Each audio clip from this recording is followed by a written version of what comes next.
भी जगह ये हेल्पफुल रहेगा। चलिए, ये मेरे तरफ से आप सभी को शुभकामनाएं। जो भी हम लाएंगे बेस्ट लाएंगे, आप लोगों के लिए बेहतर लाएंगे। ये PYQ है जो आपका घटना चक्र का है, और कुछ लूसेंट का, कुछ आपका जो SPD का। तो साथ ही साथ हम समावेशन के साथ करेंगे, जहाँ तक होगा वो आप लोग का हम करने की कोशिश करेंगे।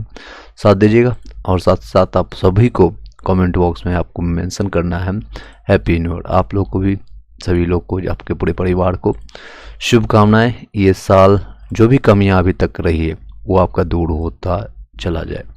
चलिए, आपके टॉपिक पर स्टार्ट करते हैं। और जो भी आप करेंगे, ऐसा कहावत है, कई लोग कहते हैं, कितनी सही है कितना गलत है आप लोग बताइएगा, कि फर्स्ट दिन जैसा जाता है बाकी पूरे साल वैसा जाता है। तो अपने आप को स्वस्थ रहिए, मस्त रहिए, और कहीं ना कहीं अपने आप को बिजी रखिए। कहाँ रख सकते हैं? तो पढ़ाई से बेहतर विकल्प नहीं है, और इससे बढ़िया ऑप्शंस नहीं है। तो कोशिश कीजिए कुछ ऐसे बुक्स के साथ, ऐसे चीज़ों के साथ कनेक्शन बना कर रखें जो आपको पूरे साल आपको स्वस्थ और हेल्दी रखे और नॉलेजेबल रखे। निगेटिव चीज़ों से दूर रहें, निगेटिव लोगों से दूर रहें, जो आपको निगेटिव या फिर डाउन ग्रेड कर रहा है, कोई जो झूठी आशा दे रहा है, झूठी दिलासा दे रहा है, या फिर झूठी एक आपको मनोबल बना रहा है। कोई भी हो, चाहे बुक हो या कोई कंटेंट हो, जो भी ऐसा कर रहा है, तो उन सभी चीज़ों से दूर रहने की कोशिश किया जाए। कितना रह सकते हैं, नहीं रह सकते, वो टोटली डिपेंडेंट यू कि आप अपने आप को किस तरह से ढालते हैं। तो उस तरह से आप अपने आप को ढाल करके कोशिश कीजिए पूरी तरह से।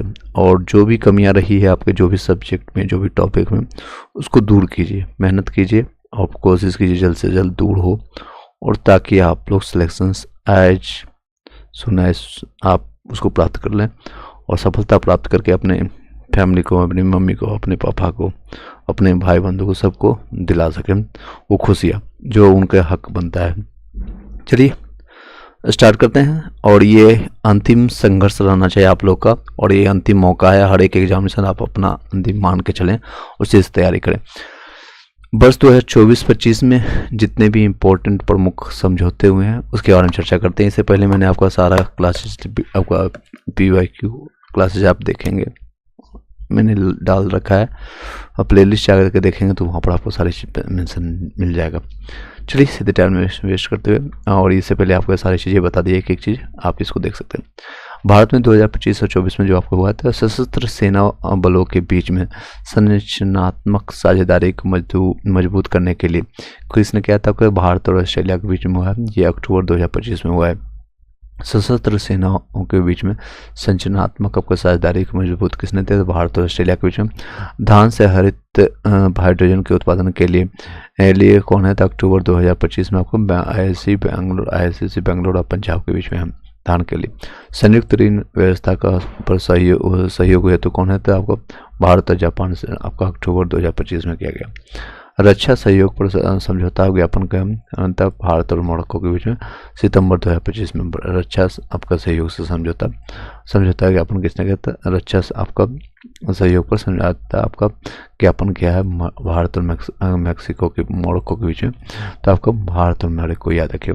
निवेश को बढ़ावा देने और निवेशकों को सुरक्षा प्रदान करने के लिए, सिक्योरिटी प्रदान करने के लिए, तो भारत और इजराइल के बीच में समझौता हुआ है। तो आपका सितंबर 25 में हुआ है। नेक्स्ट खनिजों के अन्वेषण और विकास के लिए तो ऑल इंडिया और HPCL में आपका किया गया है सितंबर 25 में। बीमा यानी सीमा पर भुगतान को बढ़ावा देने के लिए तो मास्टर कार्ड और इन्फोसिस ने आपको टाई अप किया आपका सितंबर 25 में आपका सीमा पर सुरक्षा को बढ़ाने के लिए। समुद्री सुरक्षा और संरचना सहयोग बढ़ाने के लिए तो भारत और संयुक्त अरब अमीरात तो अगस्त 2025 में किया गया। रक्षा के लिए ड्रोन तकनीक को बढ़ावा देने के लिए असम राइफल और IIT मणिपुर में किया गया आपका अगस्त 25 में। नेक्स्ट मत्स्य पालन और आपका जलीय कृषि के क्षेत्र में सहयोग को सुदृढ़ करने हेतु क्या था? भारत और आपका मालदीव के जुलाई 2025 में आपको क्या किया था? व्यापार और स्वास्थ्य और डिजिटल भुगतान क्षेत्रों में सहयोग बढ़ाने के लिए भारत और नामीबिया के बीच में जुलाई 2025 में पनडुब्बी सहयोग समझौते पर हस्ताक्षर किया। भारत और दक्षिण अफ्रीका जून 2025 में। भारत के पहले स्वदेश ध्रुवीय अनुसंधान पोत के निर्माण के लिए तो भारत और नॉर्वे जून 2025 में। 2070 तक कार्बन उत्सर्जन प्राप्त समाप्त करने और ऊर्जा और क्षेत्र में सहयोग करने के लिए भारत और डेनमार्क के बीच में हुआ था 2070 तक। ये क्वेश्चन आ चुका है ऑलरेडी मई 2025 में। एंड सीमा पर बिजली आपको पारिशन आपका अब संरचना विकसित करने के लिए भारत और नेपाल के बीच में तो सीमा पर आपका बिजली उत्पादन आपका जैसे ऑपरेशन के लिए तो कहाँ पर मई आपका 25 में हुआ भारत और नेपाल, याद रखिएगा। वैज्ञानिक अनुसंधान के क्षेत्र में सहयोग के लिए आपका भारत और इटली के बीच में आपका साइन हुआ है तो कहाँ कब अप्रैल 2025 में। नेक्स्ट है आपका सुप्रीम कोर्ट के बीच न्यायिक सहयोग बढ़ाने के लिए भारत और नेपाल के बीच में हुआ है, भारत और नेपाल के बीच में अप्रैल 2025 में। आपदा प्रबंधन और सांस्कृतिक आदान प्रदान आपको भारत और चिली के बीच में आपको अप्रैल 2025 में। आपदा और प्रबंधन और सांस्कृतिक आदान प्रदान, जल स्वच्छता और स्वास्थ्य क्षेत्र में सहयोग को बढ़ावा कर देने के लिए भारत और नेपाल के बीच मार्च 2025 में। रक्षा और व्यापार संबंधों को बढ़ावा देने के लिए आपको भारत और न्यूजीलैंड आपको मार्च 2025 में। लिथियम अन्वेषण और खनन में वो सहयोग को मजबूती देने के लिए करने के लिए भारत और अर्जेंटीना आपको फरवरी 2025 में। गैर बासमती चावल सफ़ेद चावल व्यापार पर समझौता भारत और इंडोनेशिया जनवरी 2025 में। डीप टेक नवाचार और डिजिटल कौशल और विकास और उन्नत अनुसंधान हेतु आंध्र प्रदेश सरकार और IIT मद्रास को जनवरी 2025 में किया गया। महाराष्ट्र के तटों और नदी किनारे संरक्षण प्रदान करने के लिए भारत सरकार और एशियाई डेवलपमेंट आपको जनवरी 2025 में किया गया। सहयोग के लिए संयुक्त सहयोग आयोग की स्थापना की बैठक आपको भारत और कुवैत के बीच में दिसंबर 2025 में आपको 24 में आपको हुआ था साइन। कहाँ पर था आपका सहयोग के लिए संयुक्त रूप से आयोग की स्थापना के समझौता किया गया था। भारतीय नौसेना के विद्युत प्रणाली के समझौता को यूके और भारत के बीच में हुआ था। नौसेना के लिए आपको विद्युत प्रणोदक यानी जो कि प्रोजेक्टाइल यूज करते हैं प्रोजेक्टाइल प्रणाली के समझौता किया तो दिसंबर 2024 में। रक्षा सहयोग और सैन्य संबंधों को आपका समझौता हुआ था भारत और इजराइल में सैन्य संबंधों को। लेखा परीक्षा में सहयोग बढ़ाने के लिए आपको भारत और सेशल्स के बीच में नवंबर 2024 में। रेल में परिवहन और सीमा शुल्क और निवेश के समझौता आपको भारत और स्पेन के बीच में। अंतरिक्ष स्टेशन में जैव प्रौद्योगिकी प्रयोग करने के लिए समझौता आपका इसरो और आपका डीबीटी के बीच में हुआ। गतिशीलता और कौशल मान्यता के लिए समझौता भारत और जर्मनी के बीच में। सेमीकंडक्टर डिजिटल तकनीक कौशल विकास और स्वास्थ्य के लिए भारत और सिंगापुर में आपको सितंबर 2024 में। MSME आपके सभी सहयोग को बढ़ावा देने के लिए समझौता आपको भारत और अमेरिका के बीच में। LNG अवसंरचना और विद्युत विकास के लिए समझौता भारत और श्रीलंका के बीच में अगस्त 2024 के बीच में हुआ है। चलिए आप नेक्स्ट चलते हैं आपका लूसेट का बायोलॉजी का हम टॉपिक हम अभी तक यहाँ से करवा रहे थे उसको हम कंप्लीट करते हैं। एक पेज आपका कंप्लीट करा दिए और आपका करेंट अफेयर का ये सारा मिक्स रहेगा और सभी लोग को जितने लोग कनेक्ट होते रहे सभी लोग आप अपना कमेंट में उसमें डाल दीजिएगा हैप्पी न्यू ईयर सभी लोग। चलिए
चलिए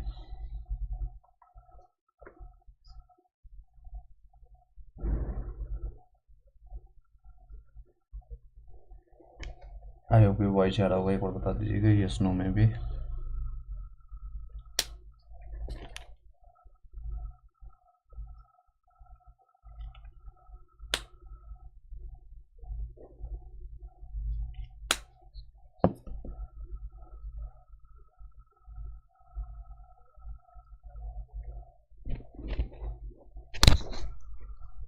चलिए आवाज आ रहा हो सभी लोग को, वंस अगेन सभी लोग को नववर्ष की शुभकामनाएं।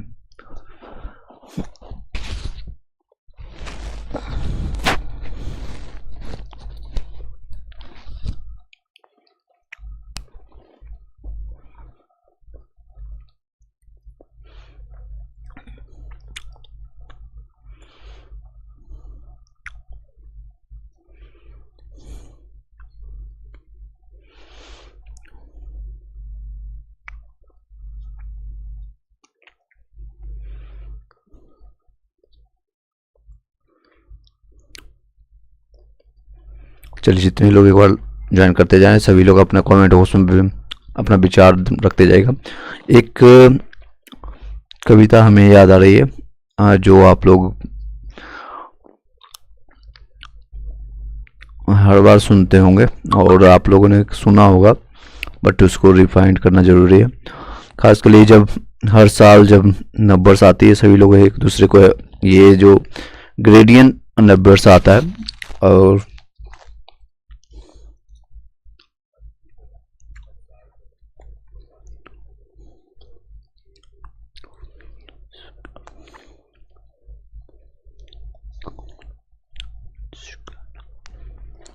चलिए उसको हम सुना करके आपको बताते हैं।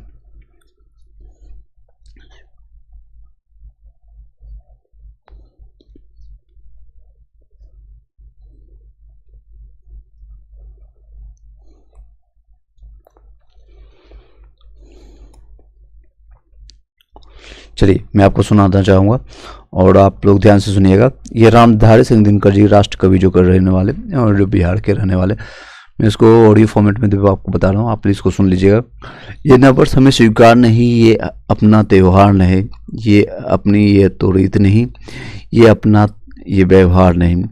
धरा ठिठुरती है सर्दी से, आकाश में कोहरा घरा है, बाग बाजारों की इस सरहद पर सर्द हवा का पहरा है। सुना है प्रकृति का आनंद, कुछ रंग नहीं उमंग नहीं, हर कोई घर में डूबा हुआ, नववर्ष का ये कोई ढंग नहीं। चंद मास अभी इंतजार करो, चंद मास अभी इंतजार करो, निज मन में तनिक विचार करो, नए साल नया कुछ तो हो सही, नए साल में नया कुछ हो तो सही, क्यों नकल में सारी अक्ल वही, उल्लासमंद है जनमन का, उल्लासमंद है जनमन का, आई है अभी बहार नहीं, ये नववर्ष हमें स्वीकार नहीं, है अपना ये त्यौहार नहीं। ये धुआं ये धुंध कुहासा छटने दो, ये धुंध कुहासा छटने दो, रातों का राज सिमटने दो, प्रकृति का रूप निखरने दो, फागुन का रंग बिखरने दो।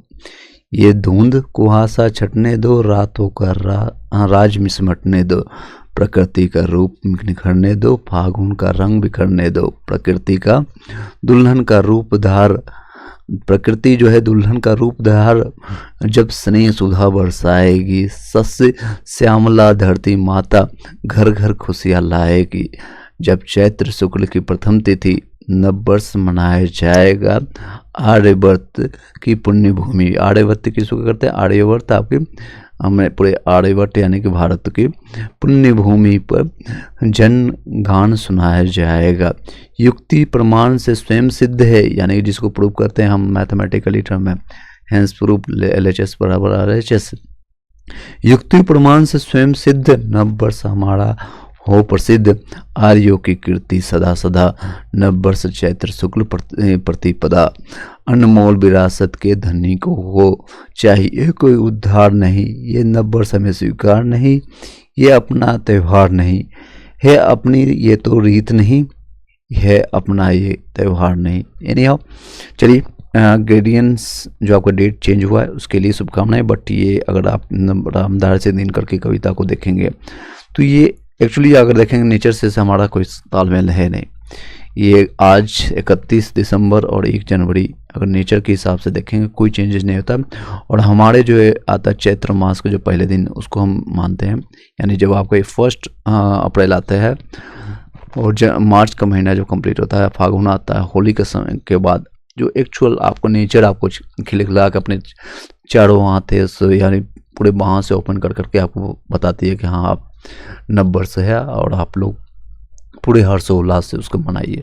चलिए एनी हो, अब नेक्स्ट टॉपिक पर चलते हैं। हम आने वाले जितने भी हैं जो डेट चेंज हुआ उसके अनुसार हम कंटिन्यू करते हैं। चलिए यहाँ तक कंप्लीट कराया था आप लोग को। नेक्स्ट टॉपिक आपका है कुछ एमसीक्यू आपका करवा देते हैं। साइंस का जो है आपका कुछ एमसीक्यू करवा देते हैं, जो कि फिजिक्स का आपका एमसीक्यू करवाते हैं। जितना हो सकता है मैं आगे कंटिन्यू करूँगा। ये घटना चक्र का पूर्वावलोकन है, उसको आप कोरिलेट कर सकते हैं। चलिए किसी भी भौतिक राशि को मापने के लिए उस राशि के निश्चित परिमाप को मानक आपका मान लेते हैं तथा इस मानक को कोई नाम दे दे तो इसी को आपको उस राशि का मात्रक यानी यूनिट कहते हैं। भौतिक राशियों के मानक के ये 4 पद्धतियाँ देख तो आपको सीजीएस हो गया, जिसको कहते हैं इसमें लंबाई, द्रव्यमान और समय के मात्रक को सेंटीग्राम और ग्राम और सेकंड होते हैं, इसलिए इसे सेंटीग्राम को है सेकंड सीजीएस पद्धति कहते हैं। इसे फ्रेंच या मेट्रिक पद्धति भी कहते हैं। यांत्रिकी में आने वाली सभी भौतिक राशियों को लंबाई, द्रव्यमान और समय के मात्रक में व्यक्त किया जाता है। इन तीनों राशियों के मात्रक एक दूसरे को पूर्णतः स्वतंत्र है।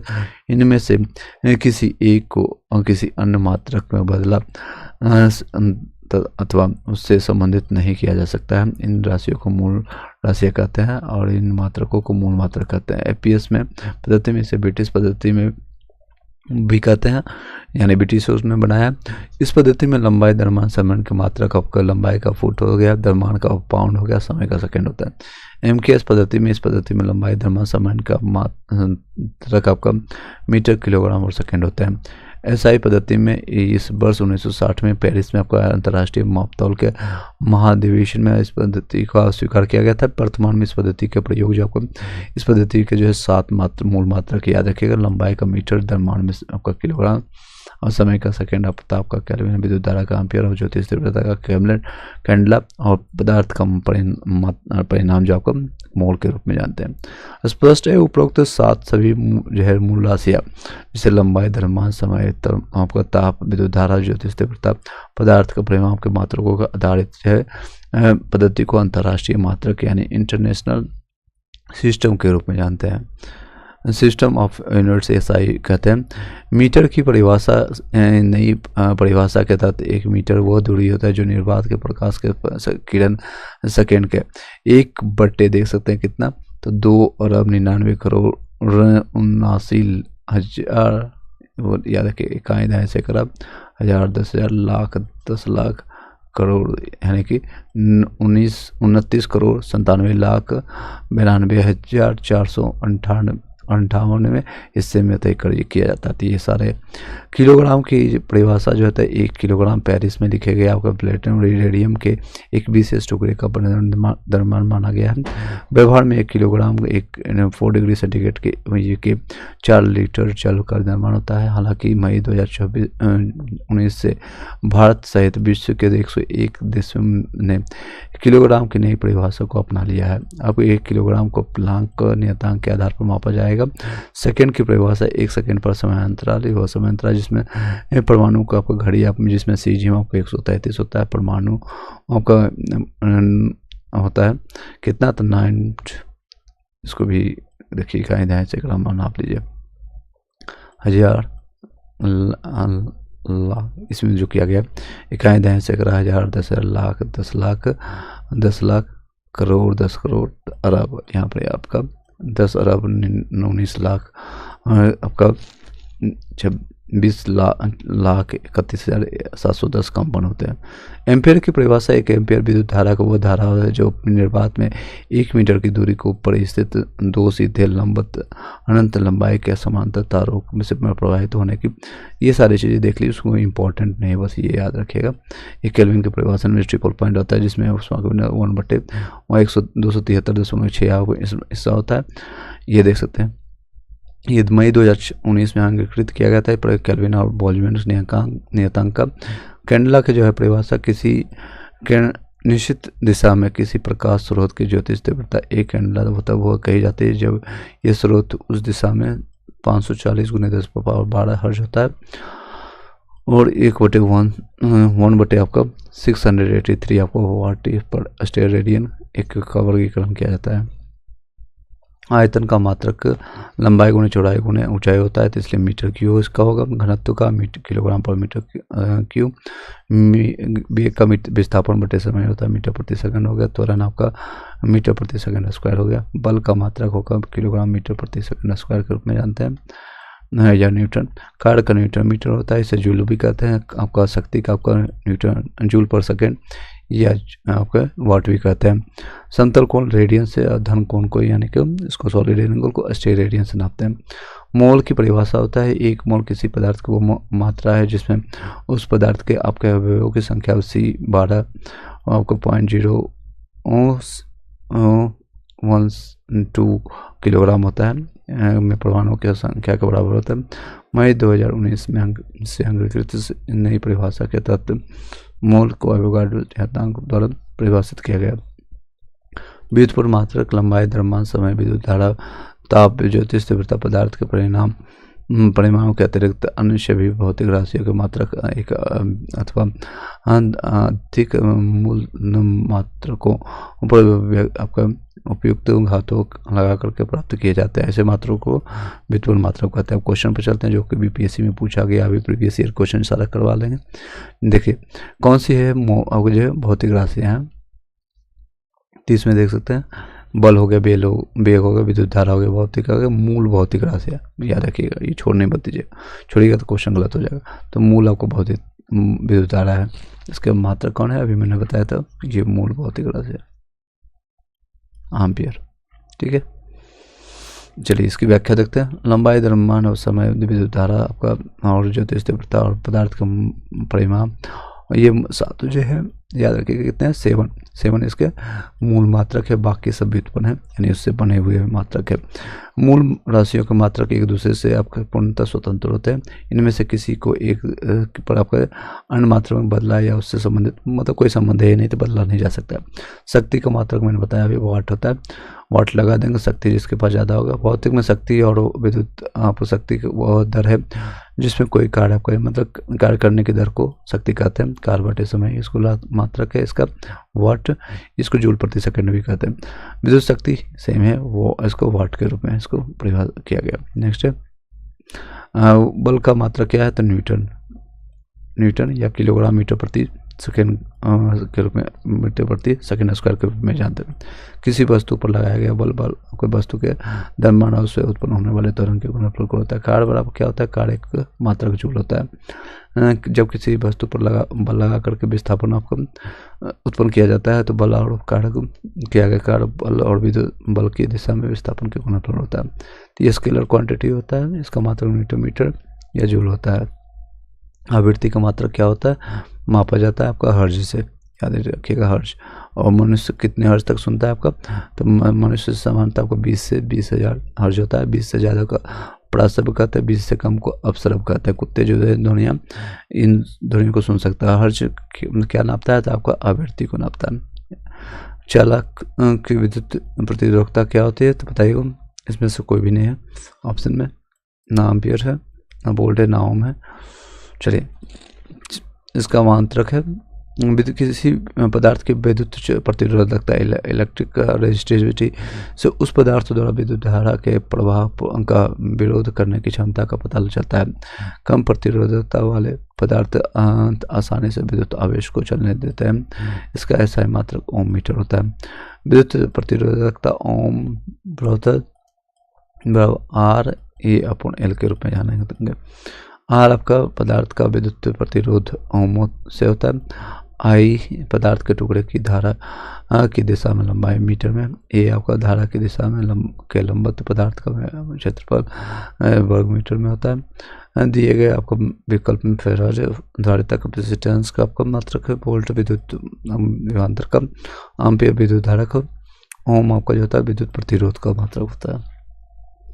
मीटर किसका है तो प्रतिरोधकता रेजिस्टिविटी इसको कहते हैं। प्रकाश वर्ष की है तो दूरी का मात्रक है। एक प्रकाश वर्ष बराबर 9.46 × 10⁻15 मीटर होता है। और इसको किलोमीटर में बदलेंगे तो आपका 13 हो जाएगा, यहाँ पर याद रखिएगा। प्रकाश वर्ष किसका मात्रक है तो दूरी का। नेक्स्ट है प्रकाश वर्ष होता है क्या होता है तो आपका प्रकाश वर्ष द्वारा एक वर्ष में चली गई दूरी होता है। तो ये सारे क्वेश्चन आप लोग को जो मैं थोड़ी कंप्लीट कराने के बाद 23 कंप्लीट कराया जाएगा। प्रकाश वर्ष क्या है तो ये आपका दूरी का मात्रक है। नेक्स्ट प्रकाश वर्ष आपका मात्रक है तो दूरी का, ये रिपीटेड क्वेश्चन है। प्रकाश वर्ष क्या होता है तो एक वर्ष में तय किया गया, मतलब वह दूरी जो आपका एक वर्ष में तय किया जाता है। खगोलीय दूरी क्या होता है, खगोलीय दूरी या प्रकाश वर्ष में मापने जाने का कारण कौन होता है तो आपका प्रकाश की गति और स्पीड एक समान होती है। खगोलीय दूरियां विशेष रूप से ग्रहों के बीच की दूरियां, तारों के बीच की दूरियां इतनी विशाल होती है उनमें मील या किलोमीटर में व्यक्त करना अत्यधिक दुष्कर हो सकता है।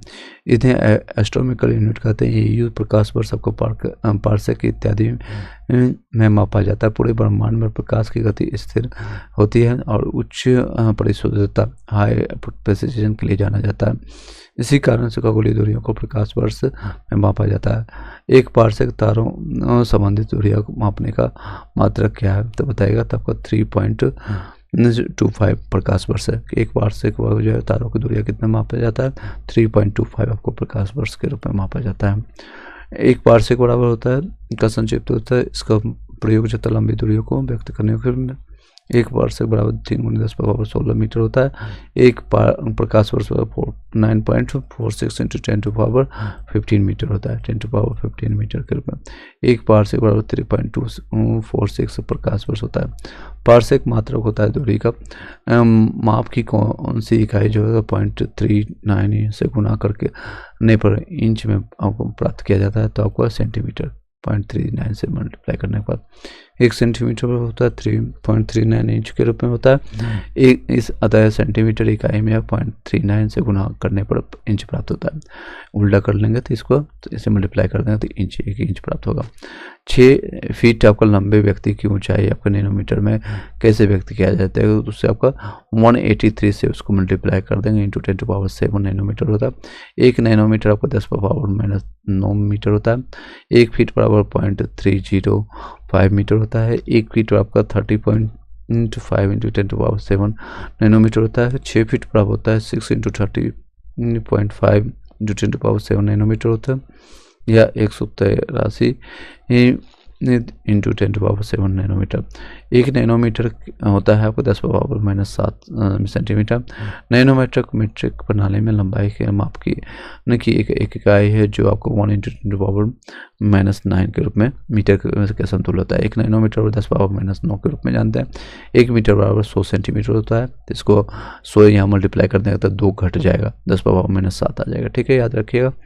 नेक्स्ट है आपका 1 नैनोमीटर कितना बड़ा 10⁻9 मीटर के बराबर। तो ये रिपीटेड क्वेश्चन देख सकते हैं, उत्तराखंड पीसीएस कई जगह आ चुका है।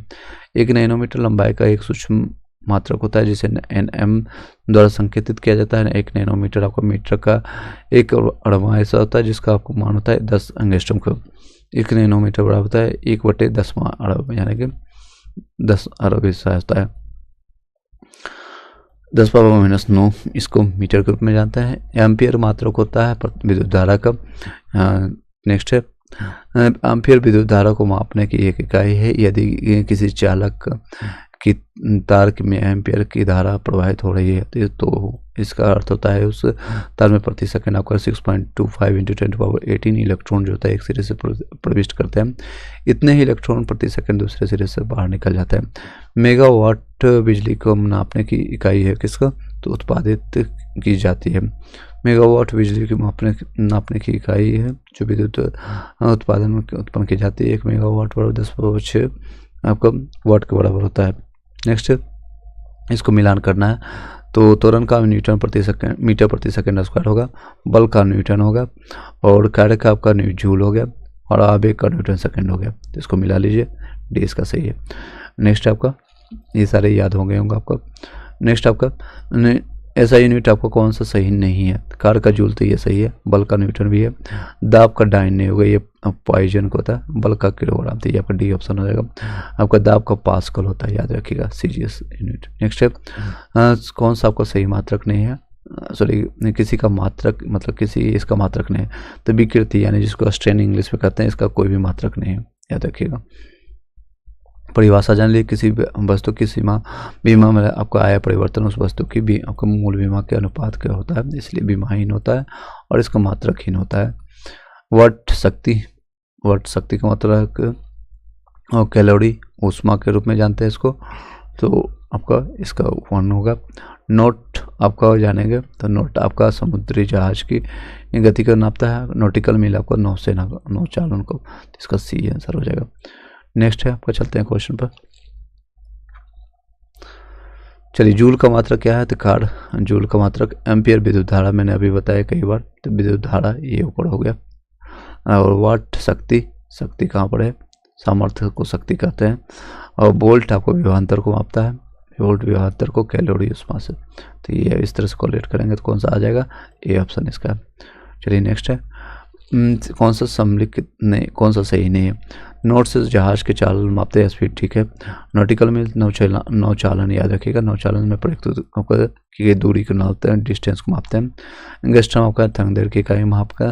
प्रकाश वर्ष आपका समय नहीं, ये दूरी का मापक है, याद रखिए, तो ये आपका गलत है, सही नहीं है, याद रखिए, तो डी इसका आंसर हो गया। नेक्स्ट है, एंगस्ट्रम इसका है तरंग दैर्घ्य का। एक एंगस्ट्रम बड़ा 10⁻⁻10 होता है। एक हॉर्स पावर कितने वाट के बराबर होता है, तो 746, याद रखिएगा, 746 वाट के बराबर होता है एक हॉर्स पावर, 746 वाट। नेक्स्ट है, उच्च वेग मापा जाता है किससे, तो आपका उच्च वेग मापा जाता है आपका मैक से, तरंग दैर्घ्य एंगस्ट्रम, तो आप पास्कल आपका कार्ड ऊर्जा, ये सभी एक दूसरे के समान है, सी इसका आंसर हो गया। नेक्स्ट चलते हैं, ये देख सकते हैं IAS में भी पूछा गया था क्वेश्चन। नेक्स्ट आपका जूल जो है ऊर्जा में उसी तरह संबंधित है, तो पास्कल दाब से संबंधित होगा, तो ये आपका कहीं भी रीजनिंग में भी इस तरह के क्वेश्चन पूछे जाते हैं। नेक्स्ट है, एक माइक्रोन बराबर 10⁻⁻, आपका जो होता है 10⁻⁻6 होता है। अगर सेंटीमीटर मिलीमीटर में करेंगे तो 10⁻⁻3 के रूप में जानेगा, तो 10⁻3 का मतलब होता है 1/1000 के रूप में इसको लिखेंगे। नेक्स्ट चलते हैं, ये देखिए इस तरह से, एक माइक्रोन बराबर 10⁻⁻6 मीटर, सेंटीमीटर में 10⁻⁻2 होगा, याद रखिए, ये मैंने गलती कर दिया, 10⁻⁻6 मीटर होगा, यहाँ पर सेंटीमीटर दिया है, तो अब 10⁻4 हो जाएगा सेंटीमीटर में अगर चेंज करेंगे तो आपको 2 घट जाएगा, याद रखिएगा। नेक्स्ट है, कौन सा सही नहीं है, याद रखिएगा, सही कौन सा नहीं है, तो ये बताना है। डेसिबल से आपका जो है ध्वनि की प्रबलता इकाई है, बिल्कुल। अश्व शक्ति जो है आपका इस शक्ति की इकाई, ये भी सही है। समुद्री मील आपको नौचालन में दूरी की मापते हैं, इकाई है, बिल्कुल। सेल्सियस से टेम्परेचर नापते हैं, ऊष्मा की इकाई नहीं, ये टेम्परेचर याद रखिएगा, यानी तापमान। सेल्सियस जो है ताप की इकाई है। नेक्स्ट है, कौन सी ऊष्मा की इकाई नहीं है, ऊष्मा की इकाई आपका वाट नहीं है, ये आपका शक्ति का। कैलोरी है, किलो कैलोरी है, जो किलो जूल भी है। 1 वाट बराबर जूल प्रति सेकंड के रूप में जानते हैं। ऊष्मा की इकाई कौन सी नहीं है, तो ऊष्मा की इकाई आपका जो है सेंटीग्रेड नहीं है, सेंटीग्रेड आपका टेम्परेचर का, यही आपका आंसर हो जाएगा। नेक्स्ट आपका 1 किलोमीटर दूरी का तात्पर्य है, मतलब कि 1000 मीटर के बराबर होता है, तो ये डिस्टेंस है। नेक्स्ट है, एक पिको बड़ा 10⁻⁻12 ग्राम के बराबर होता है, पिको। माइक्रो है, फेम्टो 10⁻⁻15 होता है, मिली 10⁻⁻3 होता है, नैनो आपका 10⁻⁻9 होता है। पास्कल दाब की इकाई है, याद रखिएगा, सारी चीज़ें रिपीटेड है इसलिए मैं तेज करा रहा हूँ।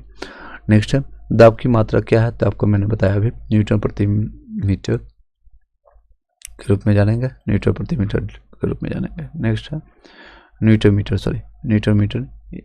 पर मीटर स्क्वायर के रूप में जानेंगे, न्यूटन पर मीटर स्क्वायर या पास्कल के रूप में। अगर डायमेंशन की बात करें, ml⁻⁻1 T-2 के रूप में जानेंगे डायमेंशन। चलिए नेक्स्ट है, दाब का मात्रा क्या है, तो मैंने अभी बताया था आपका क्या है, आपका उपयुक्त 1 से अधिक इसमें आ जाएगा, क्योंकि इसमें किलोग्राम पर आपका सेंटीमीटर स्क्वायर भी आ गया, इस चीज़ किलोग्राम पर, ये गलत है आपका घन सेंटीमीटर के रूप में, इसमें इनमें से कोई नहीं होगा, क्योंकि किलोग्राम आपका फोर्स के रूप में रहता है, इस तरह से आपका आता है। पारिस्थितिकी दबाव, एटमॉस्फेरिक प्रेशर की इकाई क्या है, तो बार के रूप में जानते हैं। वायुमंडलीय दाब का सही मात्रक आपका जो है 10⁻5 न्यूटन प्रति मीटर स्क्वायर के रूप समतुल्य होता है। इसे सही मात्रक के रूप में पास्कल द्वारा परिभाषित किया जाता है। 1 बराबर 10⁻5 पास्कल होता है। 1 किलोग्राम पर सेंटीमीटर स्क्वायर जो आपका दाब समतुल्य रहता है 1 बार के बराबर होता है। 1 डायन बराबर होता है 1 × 0 2 × 10⁻⁶ किलोग्राम के बराबर होता है। 1 बराबर 10 पावर आपको 6 बार डायन पर सेंटीमीटर होता है। ये आपको देख लीजिएगा।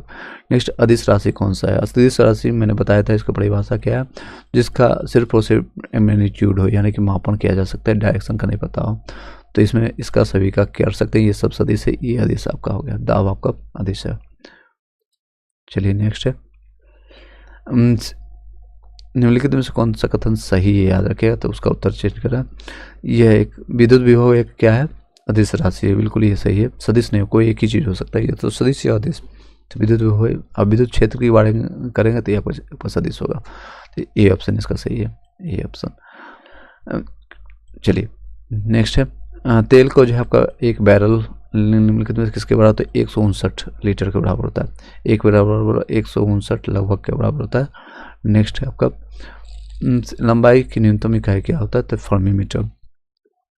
एक फर्मीमीटर होता है 10⁻⁻15, एंगस्ट्रम 10⁻⁻10, नैनो 10⁻⁻9 मीटर और माइक्रो बराबर 10⁻⁻ आपका 6 के बराबर होता है।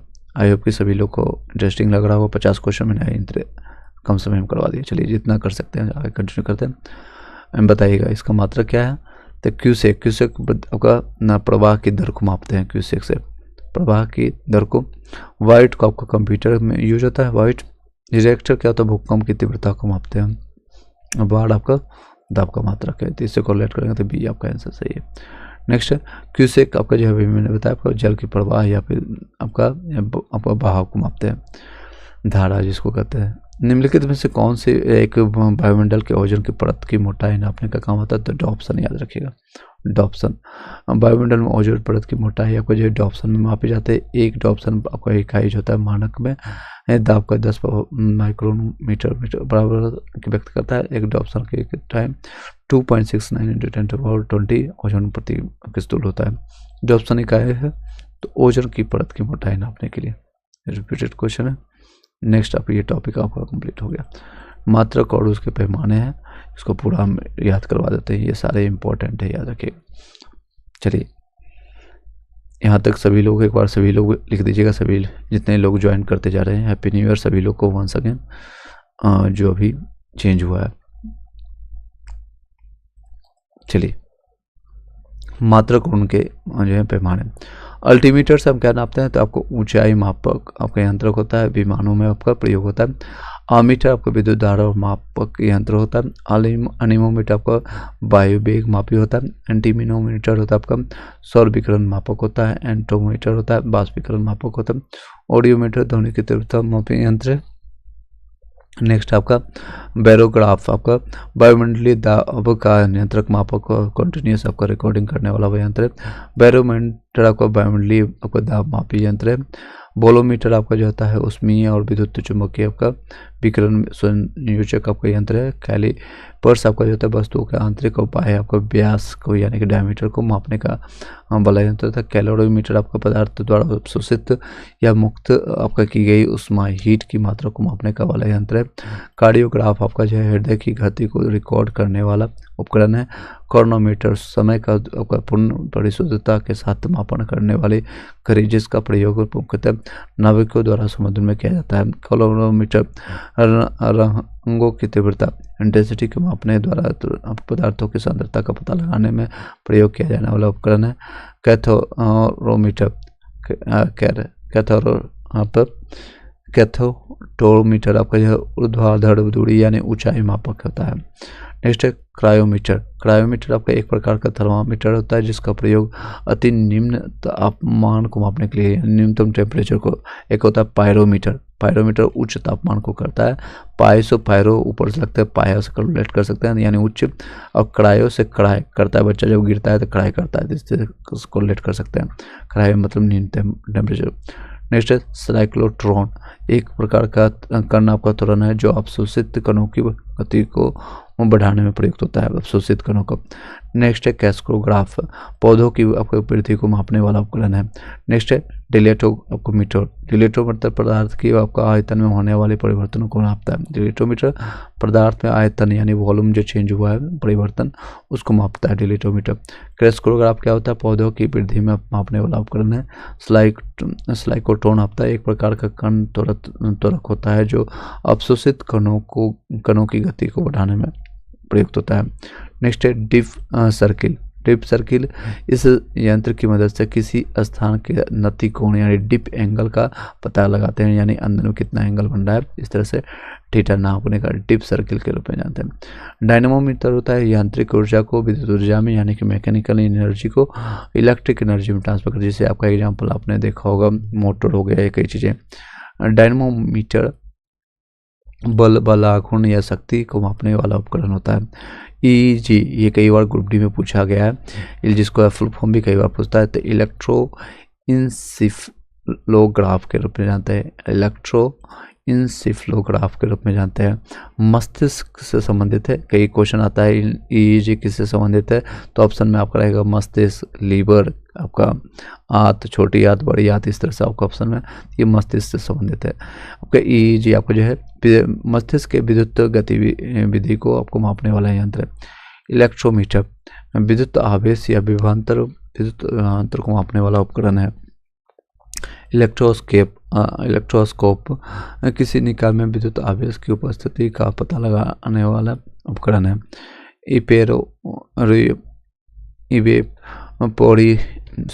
इवेपोरीमीटर जो होता है वायुमंडल में जल के बाष्पीकरण की दर को मापने वाला उपकरण है। इवेपोरेशन जो आपको जो होता है, इवेपोरीमीटर आपका वायुमंडल में जल के बाष्पीकरण की दर को मापने वाला उपकरण रहता है। एंडोस्कोप शरीर के आंतरिक अंगों का निरीक्षण करने वाला यंत्र होता है। एंडोस्कोप आंतरिक, नाम से पता चला एंडो यानी कुछ अंदर की आंतरिक भागों को निरीक्षण करता है। फेदोमीटर सागर की गहराई मापने वाले युक्ति। फ्लक्स मीटर चुंबकीय प्रभाव का मैग्नेटिक फ्लक्स मापक का यंत्र है। गैल्वेनोमीटर विद्युत धारा मापी यंत्र होता है। गैल्वेनोमीटर ग्रेविमीटर होता है, तो आपका गुरुत्वीय त्वरण का मापक यंत्र होता है। जायरोस्कोप कोणीय वेग का आपका जो मापक होता है जायरोस्कोप। हाइड्रोमीटर द्रव या जल के तुलनात्मक घनत्व का मापन करने वाला यंत्र होता है। हाइड्रो पता चला है पानी से संबंधित होगा। नेक्स्ट है हाइग्रो, ग्रो है इस पर, तो वायुमंडल के आपेक्षिकता आर्द्रता यानी रिलेटिव ह्यूमिडिटी से वो कहते हैं, ह्यूमिडिटी से संबंधित है। हाइड्रोफोन तो अंतर्जलीय ध्वनि, ध्वनि से संबंधित हो। हाइड्रोफोन फोन से ध्वनि से संबंधित होता है, यानी अंतर्जलीय जल के अंदर जो ध्वनि को रिकॉर्ड करने वाला उपकरण है। हाइग्रोस्कोप वातावरण में उपस्थित आर्द्रता को परिवर्तन को दर्शाता है, तो ग्रो मतलब आर्द्रता से संबंधित है। नेक्स्ट चलते हैं एप्सोमीटर दी गई ऊंचाई पर जल के क्वथनांक को ज्ञात करने ऊंचाई को माप करने वाला उपकरण है। एप्सोमीटर दी गई ऊंचाई पर जल के क्वथनांक को ज्ञात कर ऊंचाई को मापने करने वाला उपकरण। क्राइमोग्राफ विभिन्न शारीरिक गतिविधियों जैसे रक्तचाप, मांसपेशियों का संकुचन आदि के परिवर्तन का ग्राफ में रेखांकन करने वाला उपकरण। लैक्टोमीटर दूध की गुणवत्ता का पता लगाने के लिए उसके आपेक्षिक घनत्व का मापन करने वाला उपकरण। लक्स मीटर प्रकाश की तीव्रता नापने का उपकरण होता है। लिसीमीटर वास्तविक वाष्पोत्सर्जन मापक यंत्र है। मैग्नेटोमीटर किसी चुंबकीय क्षेत्र की तीव्रता और दिशा को मापन करने वाला उपकरण। मैनोमीटर द्रव्यों या गैसों के दाब को मापने का उपकरण। माइक्रोफोन यह यंत्र ध्वनि तरंगों के विद्युत स्पंदों में परिवर्तित करता है। माइक्रोटोम ऐसा यंत्र जो आपको विच्छनीय निरीक्षण के लिए किसी वस्तु को छोटे छोटे भागों में विभाजित कर देता है। नेफ्रोस्कोप बादलों की ऊंचाई, वेग तथा गति की दिशा का मापन करने वाला यंत्र होता है। ओडोमीटर किसी वाहन द्वारा तय की गई दूरी का मापन करने वाला उपकरण है। नेक्स्ट है पेरिस्कोप, मैंने बताया था ओट या आवरण में रहते हुए प्रेक्षक को अपने आसपास के वस्तुओं को देखने के लिए समर्थ बनाने वाला उपकरण। इस ऑप्टिकल यंत्र के द्वारा किसी ऐसी वस्तु को भी देखा जा सकता है जो प्रत्यक्ष दृष्टि रेखा डायरेक्ट लाइन ऑफ साइट में नहीं है। इसके द्वारा जलमग्न अवस्था में पनडुब्बी से पानी की सतह का अवलोकन किया जा सकता है। नेक्स्ट है फोनोग्राफ। फोनोग्राफ ध्वनि की आंतरिक रिकॉर्डिंग या आपको पुनरुत्थान करने वाला उपकरण होता है। फोटोमीटर प्रकाश की तीव्रता मापक यंत्र होता है। नेक्स्ट है पोटेंशियोमीटर। किसी सेल के आपका ईएमएफ आपका इलेक्ट्रोमोटिव फोर्स जिसको कहते हैं, इसका फुल फॉर्म ईएमएफ का इलेक्ट्रोमोटिव फोर्स को मापन करने वाला आपका उपकरण है, पोटेंशियोमीटर जिसको कहते हैं। तो नेक्स्ट है पिंक्रोमीटर। द्रव्य की विशिष्ट गुरुत्व को मापन करने वाला यंत्र है। Fire heliometer. सौर विकिरण मापन करने वाला यंत्र है। पायरोमीटर उच्च तापमान के मापन में प्रयुक्त होने वाला उपकरण है। नेक्स्ट है आपका साइक्रोमीटर। आपेक्षिक आर्द्रता का मापन करने वाला आपका उपकरण है आपका साइक्रोमीटर। आपेक्षिक यानी रिलेटिव ह्यूमिडिटी जिसको कहता है, उसको मापने वाला। रेंज गेज आपका होता है वर्षण या वर्षा, आपका बर्फ, ओला इत्यादि की मात्रा का मापन करने वाला उपकरण होता है। इसे यूडोमीटर या फिर फ्लोरीमीटर या फिर आम्ब्रोमीटर भी कहते हैं। रेडियोमीटर विकिरण द्वारा जो है यानी विकिरण रेडिएशन जो छोड़ता है रेडियो से, विकिरण जिसको कहते हैं रेडिएशन से प्राप्त ऊर्जा को मापने का यंत्र होता है। नेक्स्ट रिफ्रैक्टोमीटर अपवर्तनांक यानी इंडेक्स ऑफ रिफ्रैक्शन का मापन करने वाला यंत्र होता है। सेलेनोमीटर किसी विलयन की लवणता का मापन करने वाला उपकरण होता है। सोलेनोमीटर आपका जो होता है सौर विकिरण की तीव्रता का मापक यंत्र होता है। नेक्स्ट है सैक्रीमीटर। किसी सकरा युक्त विलयन की सांद्रता को मापने करने वाला उपकरण है। सेक्सटेन आपका जाता है दो वस्तुओं के बीच कोणीय दूरी का मापन करने वाला उपकरण, जिसका उपयोग खगोलीय पिंडों की ऊंचाई का पता लगाने के लिए किया जाता है। नेक्स्ट है स्पिग्नोमीटर। रक्तचाप का मापन करने वाला उपकरण होता है। स्पिग्नोमीटर से रक्तचाप यानी ब्लड प्रेशर आपका कितना है। नेक्स्ट है स्टेथोस्कोप। से हृदय की गति सुनने में प्रयुक्त यंत्र होता है स्टेथोस्कोप। स्पीडोमीटर किसी वाहन की गति प्रदर्शित करने वाला उपकरण है। टेकोमीटर वस्तु जैसे इंजन या सॉफ्ट आदि की घूर्णन गति का मापन करने वाला उपकरण, इसका प्रयोग जो होता है व्यापक रूप से आपको ऑटोमोबाइल विमान आदि में किया जाता है। नेक्स्ट है विस्कोमीटर। किसी तरल की श्यानता यानी कि विस्कोसिटी को मापने के लिए किया जाता है। नाम से पता चल रहा है विस्कोमीटर विस्कोसिटी के में यूज होता है श्यानता मापने के लिए। विंड वेव पवन की दिशा या मापक के लिए यूज होता है। नेक्स्ट टॉपिक पर चलते हैं, आपका क्वेश्चन इससे संबंधित है। आपका सोनार किस लिए यूज होता है। सोनार आपका नौ संचालकों में किया जाता है। ये पीसीएस में पूछा गया है। सोनार इसका फुल फॉर्म कई बार पूछा जाता है। तो साउंड नेविगेशन एंड रेंजिंग होता है इसका उपयोग। नौचालन में नेवी में यूज होता है। सोनार की सहायता से महासागरों में डूबी हुई वस्तुओं की स्थिति जानने के लिए उच्च आवृत्ति के प्रसार तरंगों की महासागरों के गाढ़े में भेजा जाता है। ये तरंगे वस्तु से टकरा करके प्रतिध्वनि के रूप में लौट जाती है। इसकी सहायता से महासागर में डूबी हुई वस्तु की वास्तविक स्थिति की जानकारी मिल जाती है। महासागर में डूबी हुई वस्तु की स्थिति जानने के लिए किसी यंत्र का उपयोग करते हैं, तो सोनार का अभी मैंने पूरा बता दिया विस्तार से। सोनार हम लोग उपयोग करते हैं किस लिए, तो प्रासर्व ध्वनियों के लिए। रेडियो तरंगे नहीं होगा, अपसर्व नहीं, प्रसर्व भी नहीं, मतलब कि प्रासर्वियाँ जो टकरा कर आती है। ध्वनि की तीव्रता मापी जाती है ऑडियोमीटर से, याद रखें ध्वनि की तीव्रता। ऑडियोमीटर द्वारा ध्वनि की तीव्रता का मापन किया जाता है, जबकि एनेमोमीटर द्वारा वायु की वेग मापी जाती है। क्रोनोमीटर एक ऐसा उपकरण है जो तापमान, आर्द्रता, वायुदेव आदि में परिवर्तन होने के बावजूद समय पूर्ण परिशुद्धता के साथ मापन करता है। ऑडियोमीटर दोषयुक्त श्रवण शक्ति को में सुधार लाने के लिए प्रयोग किया जाने वाला उपकरण है। नेक्स्ट है एनेमोमीटर। एनेमोमीटर आपका किसका उपयोग मापन के लिए करता है, तो पवन वेग के लिए। वायु की गति किसके द्वारा मापी जाती है आपके, तो एनेमोमीटर से मापी जाती है। एनेमोमीटर द्वारा वायु के वेग में की माप की जाती है। वायुमंडलीय दाब को मापने के लिए बैरोमीटर का उपयोग किया जाता है। हाइड्रोमीटर से द्रव या जल के घनत्व का मापन करते हैं। निम्नलिखित में से कौन सा सही नहीं है आपका?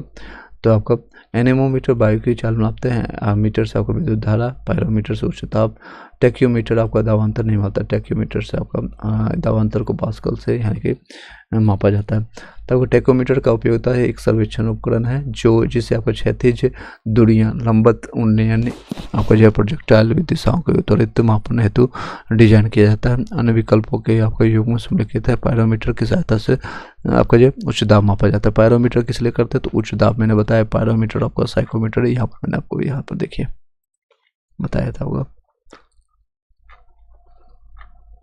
ये देख सकते हैं।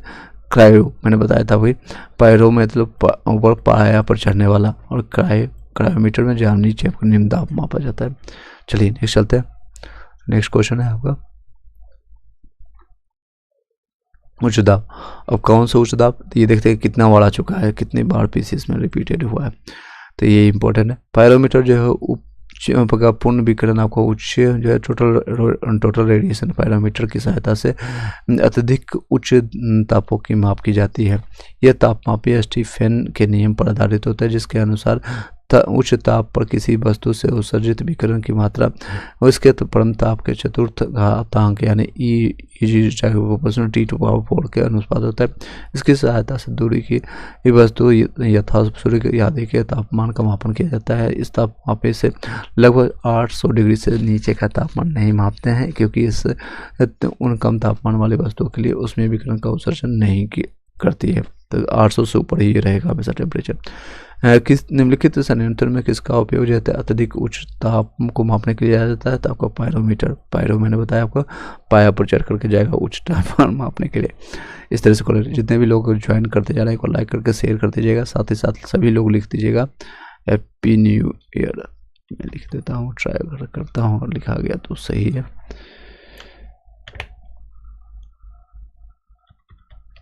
चलिए सभी लोग को वंस अगेन मैं यहाँ पर लिख दिया हूँ न्यू ईयर स्पेशल। ये सारी चीज़ें आप लोग के लिए किया जा रहा है, आप लोग के लिए मेहनत कर रहे हैं, ताकि आने वाले जितने भी साल में सबको सफलता प्राप्त हो, सभी लोग को खुशियाँ मिले।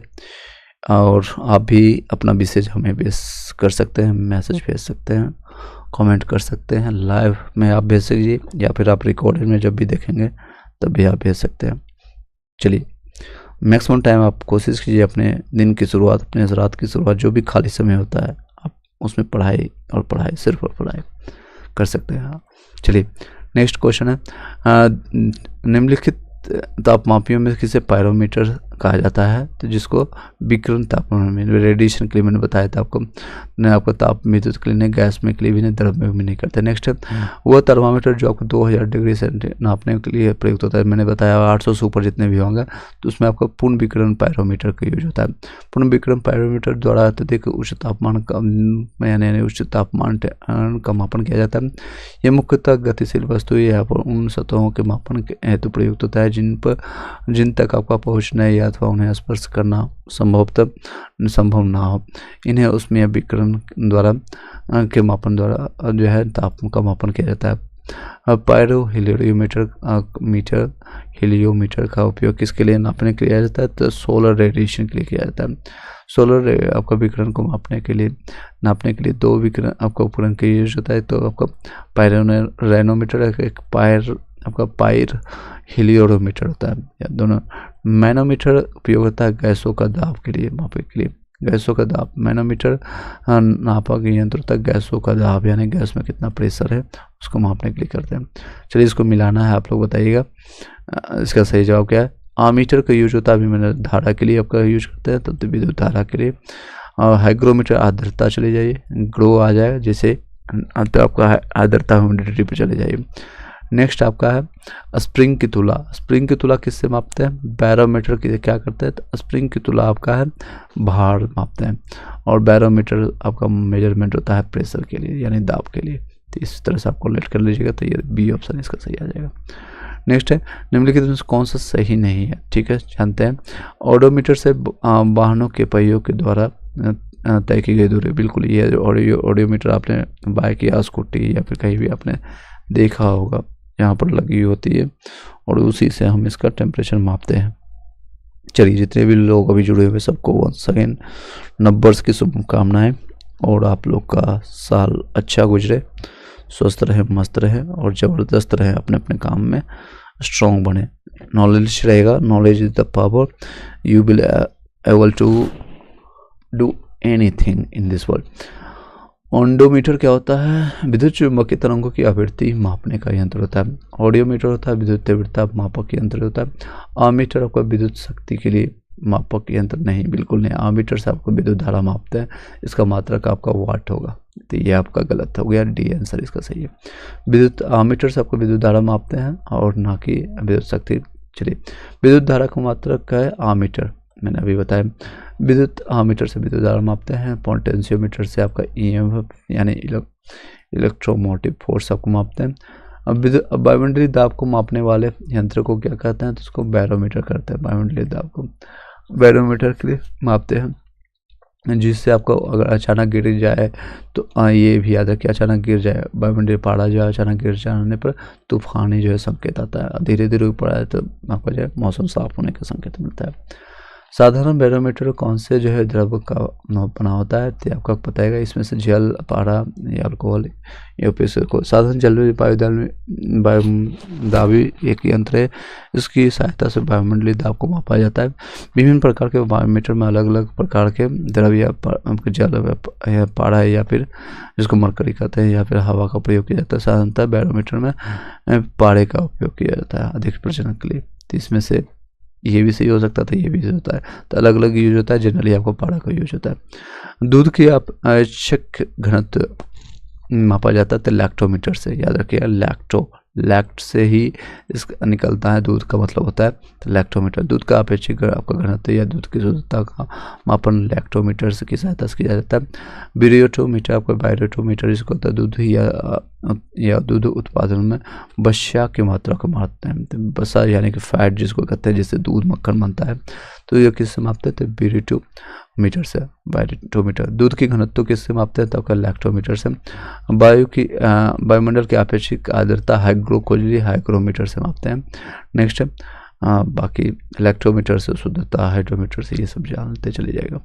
चलिए, ये सारे पीडीएफ नोट्स प्राप्त करने के लिए टेलीग्राम ग्रुप में आप ज्वाइन करते लीजिएगा, वहाँ से मिल जाएगा। हवा में आर्द्रता को मापने के लिए हाइग्रोमीटर। नेक्स्ट है बाकी सभी आपको हाइड्रोमीटर से पानी के जानते हैं, स्पीडोमीटर से दूरी का जो है कितना डिस्टेंस कवर किया। नेक्स्ट है आपका हवा की आर्द्रता मापने के लिए हाइग्रोमीटर करता है। स्पीडोमीटर एक ऐसा यंत्र होता है जिससे आपको विद्युत चुम्बकीय स्पेक्ट्रम के विशेष भाग के सापेक्ष प्रकाश के गुणों का मापन करता है। यूरियोमीटर का एक प्रयोगशाला का उपकरण है जो किसी भौतिकी या रासायनिक परिवर्तन के फलस्वरूप किसी गैस या मिश्रण के आयतन में परिवर्तन को मापता है। वायु की आर्द्रता मापने के लिए कौन सी आपका हाइग्रोमीटर करते हैं।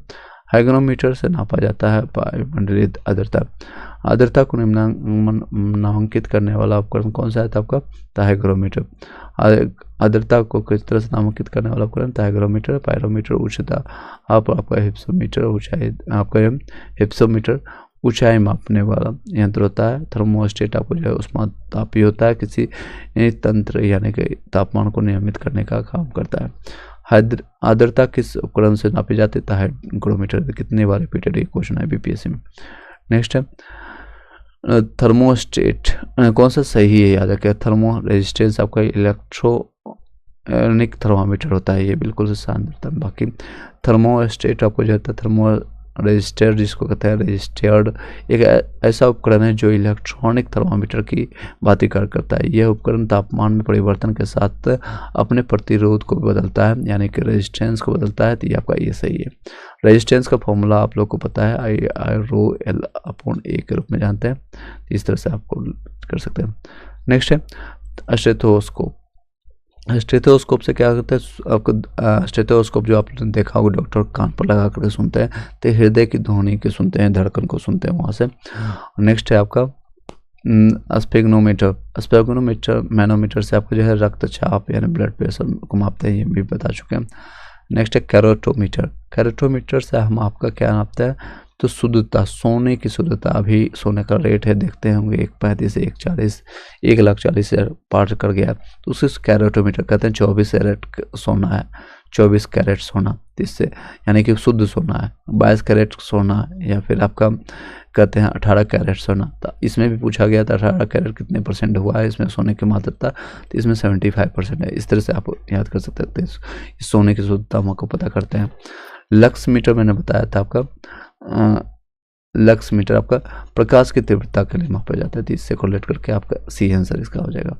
ये देख सकते हैं। स्टेथोस्कोप से हृदय की धड़कन को मापते हैं। स्पेग्नोमीटर आपको रक्तचाप ब्लड प्रेशर को मापते हैं। कैरेटोमीटर से सोने की शुद्धता, और लक्स मीटर से आपका प्रकाश की तीव्रता का मापन करते हैं। रक्त दाब मापने के लिए करण को स्पेग्नोमीटर का उपयोग करते हैं। नेक्स्ट है टॉपिक, निम्नलिखित में से किसे आपका 1500 डिग्री सेल्सियस से अधिक तापमान मापन हेतु प्रयोग करते हैं, तो आपका कौन सा करेंगे, तो पायरोमीटर। 800 से ऊपर होगा जितना भी, उसमें पायरोमीटर का उपयोग करेंगे। 1500 से अधिक वाले, 1500 नहीं, 800 से ऊपर जितने भी होंगे, 800 से नीचे वाले को दूसरे अलग से करते हैं। प्रकाश की तीव्रता मापने के लिए किस उपकरण का उपयोग करते हैं, तो लक्स मीटर का। प्रकाश की तीव्रता लक्स मीटर, इलेक्ट्रोमीटर नहीं है ये, प्रकाश की तीव्रता है, याद रखिएगा इसको लक्स मीटर। जबकि कैलोरीमीटर से प्रकाश आपका सुग्राही उपग्रह है जो किसी पदार्थ द्वारा अवशोषित किए जाने वाला मापता है। रडार उपयोग किया जाता है, तो किसमें उपयोग करते हैं, इसको साफ कर लेते हैं। रडार का उपयोग होता है आपका, तो रेडियो तरंगों द्वारा वस्तुओं की स्थिति का ज्ञात करने के लिए, रेडियो तरंगों के द्वारा जो है वस्तु की स्थिति का पता करने के लिए। रडार इसका फुल फॉर्म भी पूछा जाता है, इसका फुल फॉर्म है रेडियो डिटेक्शन एंड रेंजिंग। यह वस्तुओं का पता लगाने वाली एक प्रणाली है जो सूक्ष्म तरंगों का आपका उपयोग करती है। इसके द्वारा रेडियो तरंगों के माध्यम से दूरी की वस्तु की स्थिति, ऊंचाई और दिशा या गति ज्ञात करती है। कौन सी राशि जो आपका रिएक्टर पैमाने पर मापी जाती है, रिएक्टर पैमाने पर भूकंप की तीव्रता मापते हैं। हिमनद की चाल नहीं, जनसंख्या वृद्धि तो नहीं होगा, पृथ्वी के अंदर तापमान तो आपको नहीं, ये भी नहीं, भूकंप की तीव्रता इसका सही जवाब है। नेक्स्ट है आपका समान विज्ञान की, ये देख सकते हैं ऑलरेडी हाईलाइट किया हुआ, तो इसमें रिएक्टर को भी आपका जो है भूकंप की तीव्रता मापते हैं। बाकी नेक्स्ट है भूकंप की तीव्रता को मापते हैं रिएक्टर पैमाने पर, रिएक्टर पैमाने पर मापते हैं। रिपीटेड क्वेश्चन है, तो भूकंप की लहरों का आयाम या फिर भूकंप की तीव्रता वही कहते हैं। अर्थक्वेक की तीव्रता मापते हैं रिएक्टर पैमाने पर। कौन सी सही है आपका बताना है। सेल्सियस से तापमान को मापते हैं, बिल्कुल सही है। किलोवाट आवर से आपका विद्युत, और एच गुना का आपका रक्त को मापता है रिएक्टर पैमाने पर, जिसको कहते हैं रिएक्टर पैमाना आपका आर्द्रता नहीं, ये आपका भूकंप की तीव्रता मापता है। आर्द्रता आपका हाइग्रोमीटर से, हाइग्रोमीटर से मैंने आपको मल्टीपल टाइम बताया, हाइग्रोमीटर।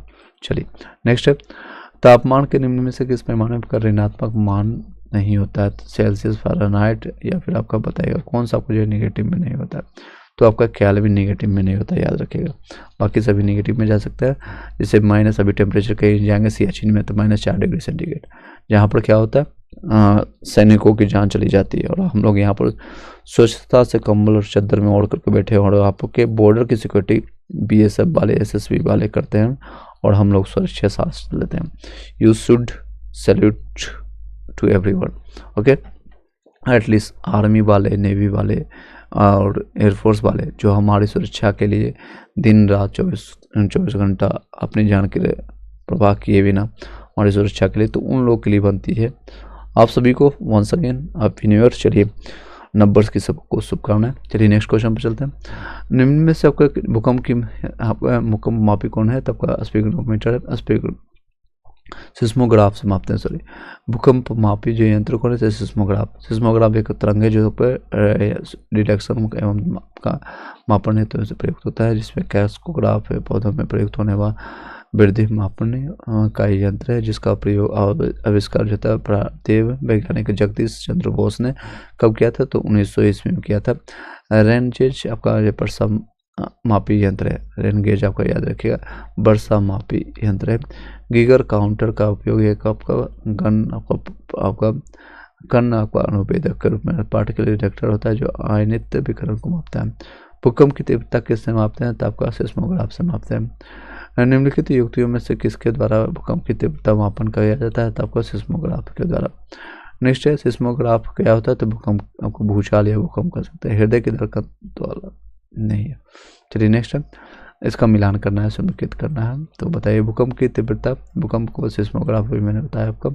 ऊंचाई मीटर से, विद्युत धारा आपका मीटर से, प्रतिरोध ओम से, इससे कोरिलेट कर लीजिएगा आप। नेक्स्ट क्वेश्चन पे चलते हैं। नेक्स्ट आपका फिर से मिलान करना है आपका, ये मैंने बता दिया। अल्टीमीटर से आपका समुद्र की तल से में ऊंचाई के लिए यूज करते हैं। मीटर से आपका धारा के लिए, विद्युत धारा। सिस्मोग्राफ भूकंप के लिए, प्रतिरोध ओम के लिए। फैदोमीटर से बताइए, फैदोमीटर आपका क्या किसके लिए यूज होता है, तो आपका समुद्र की गहराई के लिए यूज होता है। बैरोमीटर आपका क्या होता है, तो आपका वायुमंडलीय दाब के लिए। हाइग्रोमीटर विद्युत आपका वायुमंडलीय आर्द्रता के लिए। और आपका अल्टीमीटर के लिए यूज होता है आपका, तो ऊंचाई के लिए अल्टीमीटर। चलिए नेक्स्ट है, इससे कोरिलेट करके आप देख लीजिएगा कौन सा है, तो पहला का 4, पहला का 4, यहाँ पर देखिए 2 है, बाकी ये दोनों तो कैंसिल हो गया, इससे भी कोरिलेट कर सकते हैं। अगर इसमें से 2, 3 भी याद होगा तो आपको कोरिलेट कर सकते हैं। बैरोमीटर से आपको पता है वायुमंडलीय दाब, तो ये भी यहाँ पर है 4, 2, ये आपका सही हो गया, आपका बी ऑप्शन। नेक्स्ट है, फैदोमीटर से आपको क्या है, तो समुद्र की गहराई मापते हैं। नहीं, फिर से देखिए मिलान करना आसान है, आराम से आप इसमें से 2, 3 भी याद है तो आप निकाल सकते हैं। एनीमोमीटर से क्या है, तो एनीमोमीटर से हम वायु भी वेग मांगते हैं। आर्द्रता को मैंने कई बार बताया, तो हाइग्रोमीटर ये कहते हैं। आपको पहले का 2 हो गया, पहले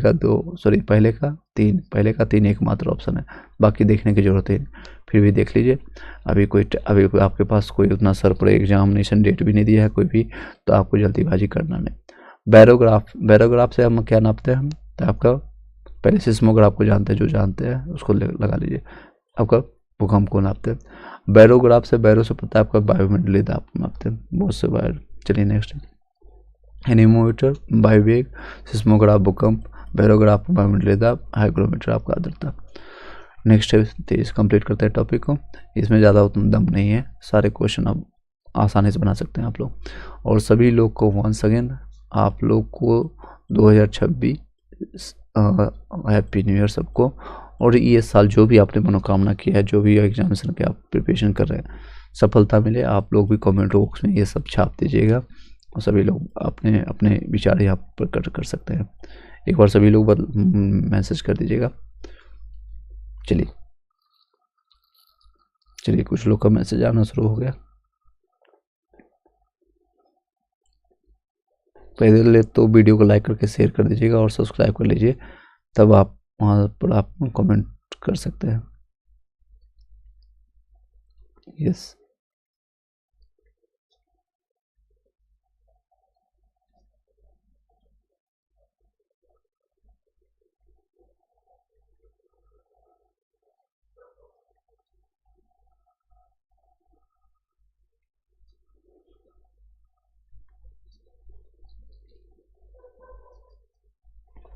चलिए नेक्स्ट पे चलते हैं। कौन सा सही नहीं है, मैनोमीटर से क्या नापता है, तो आपका मिदाब।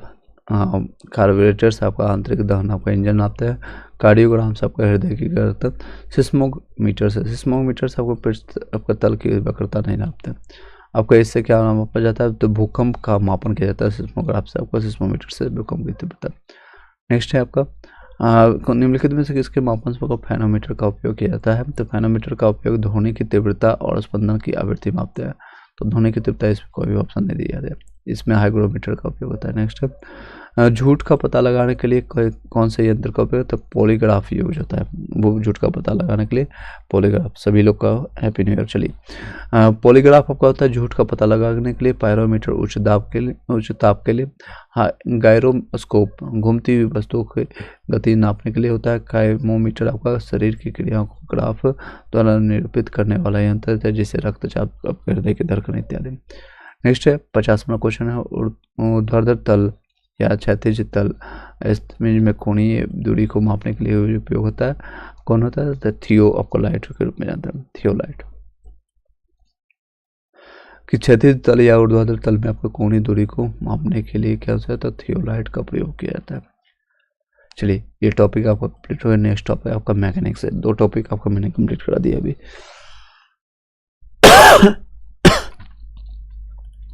चलिए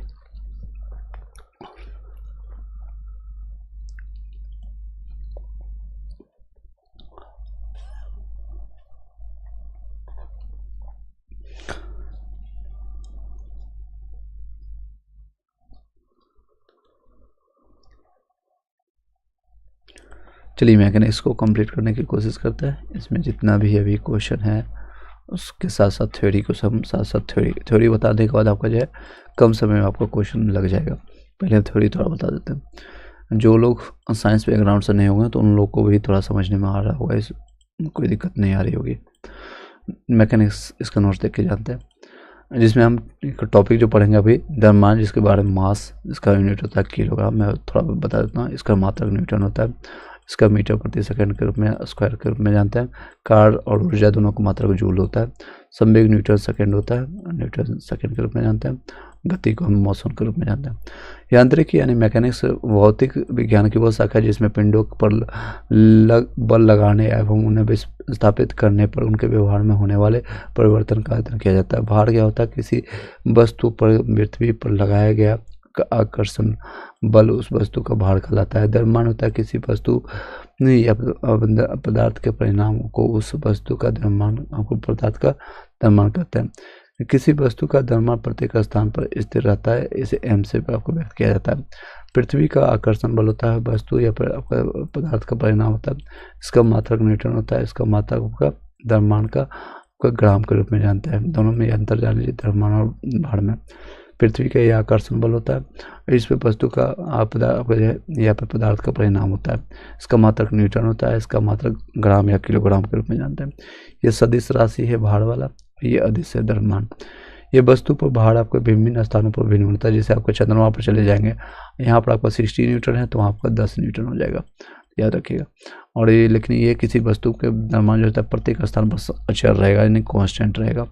यहाँ पर अगर आप 70 किलो के हैं या 60 किलो के हैं तो 60 किलो आपको चंद्रमा पर भी रहेगा, कहीं पर भी। दूरी और विस्थापन के बारे में जानते हैं। दूरी, इसको इंग्लिश में डिस्टेंस है, इसको डिस्प्लेसमेंट कहते हैं। प्रतिदिन की भाषा में दूरी जो होता है डिस्टेंस और डिस्प्लेसमेंट विस्थापन का होता है, एक ही अर्थ में प्रयोग किए जाते हैं, परंतु भौतिक में इन दोनों शब्दों के भिन्न भिन्न अर्थ होते हैं। जब एक वस्तु एक बिंदु से दूसरी बिंदु, मान लीजिए ए बिंदु से, मान लीजिए आप अपने घर से स्कूल गए, आपका ए हाउस से बी तक गए, तो ये दूरी जो आपका कहलाता है, इसको कहते हैं, आपको पहले एक बार पढ़ के बता देता हूँ फिर समझा दूंगा बड़े आसान भाषा से, डोंट वरी, बी हैप्पी। चलिए, जब एक वस्तु है एक बिंदु से दूसरे बिंदु की ओर जाती है तो चली गई आपको दूरी वस्तु द्वारा तय की गई अप्रत्यक्ष मार्ग की लंबाई वास्तविक लंबाई होती है। जबकि विस्थापन जो होता है प्रारंभिक और अंतिम स्थिति के बीच में सीधी रेखा आपका बतलाता है।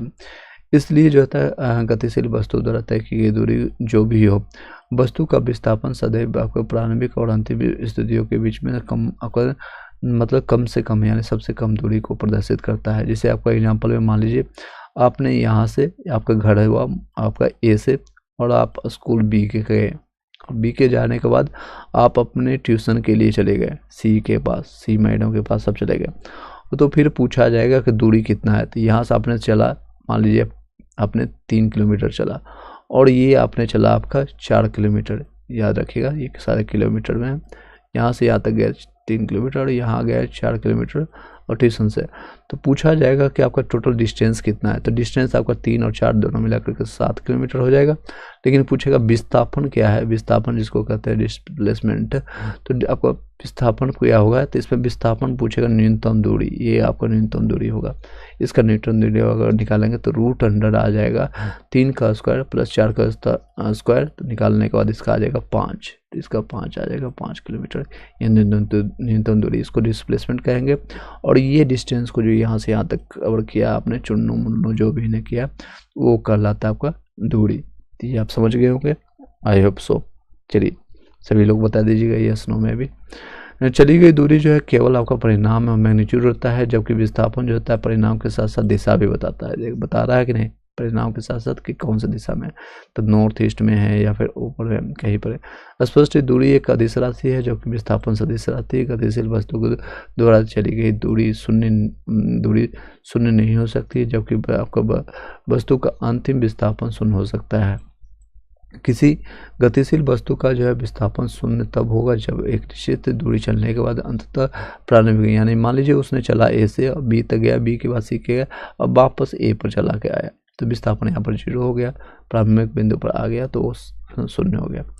चलिए नेक्स्ट है, इसको देखिए परिभाषित किया गया और इसको बताया गया। चाल और वेग, स्पीड और वेलोसिटी के बारे में जानेंगे। दोनों सेम ही है, यूनिट भी सेम होता है बट अलग अलग होता है। एक होता है अदिश राशि, एक ये सदिश राशि। इसमें क्योंकि दिशा ही, इसमें सिर्फ मैग्नीट्यूड होता है, इसमें दिशा और मैग्नीट्यूड दोनों होता है।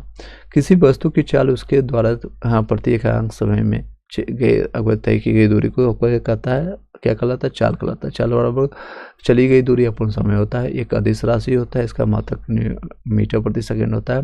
डायमेंशन की बात करें तो L और T⁻⁻1 के रूप में होता है।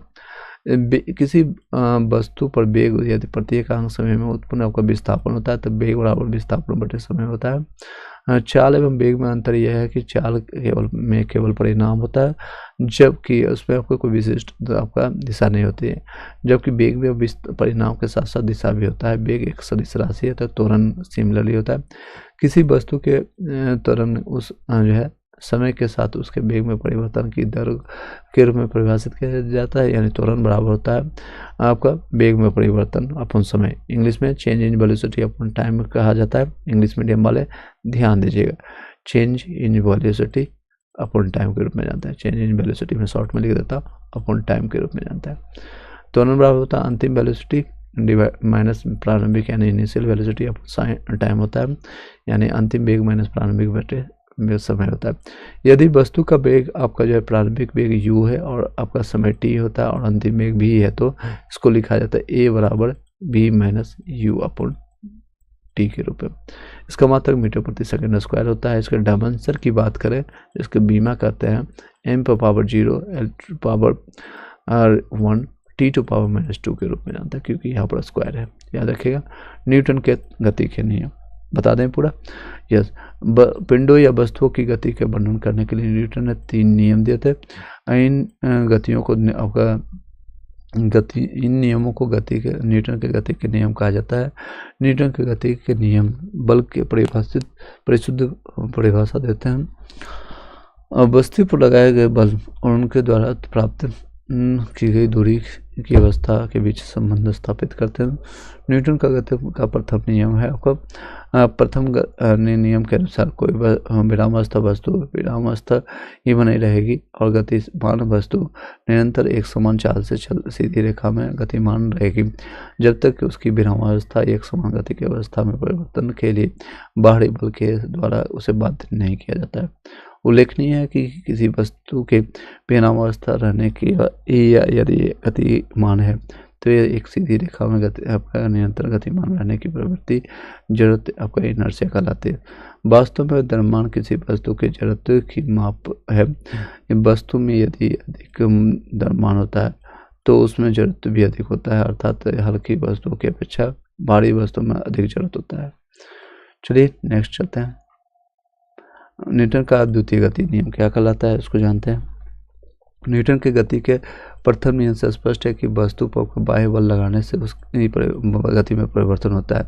गति में परिवर्तन होने का या वस्तु में त्वरण की उपस्थिति होने से किसी वस्तु पर बल लगाने से उसमें त्वरण उत्पन्न होता है। प्रयोगों द्वारा देखा गया है कि किसी वस्तु पर अर्पित बल F उसके बल वस्तु के द्रव्यमान m और वस्तु में बल की दिशा में उत्पन्न त्वरण a के गुणनफल के बराबर होता है। बल बराबर आपका द्रव्यमान गुणे आपको त्वरण होता है, F बराबर ma होता है।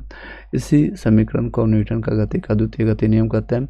इसका मात्रक बल का मात्रक न्यूटन होता है। 1 न्यूटन वो बल होता है जो 1 किलोग्राम द्रव्यमान की वस्तु को लगाए जाने वाले उसमें 1 मीटर प्रति सेकंड स्क्वायर का त्वरण उत्पन्न होता है। न्यूटन का तृतीय गति नियम के अनुसार जब कभी एक वस्तु किसी दूसरी वस्तु पर लगाई जाती है तो दूसरी वस्तु भी पहली वस्तु पर बराबर और विपरीत दिशा में बल लगाते हैं।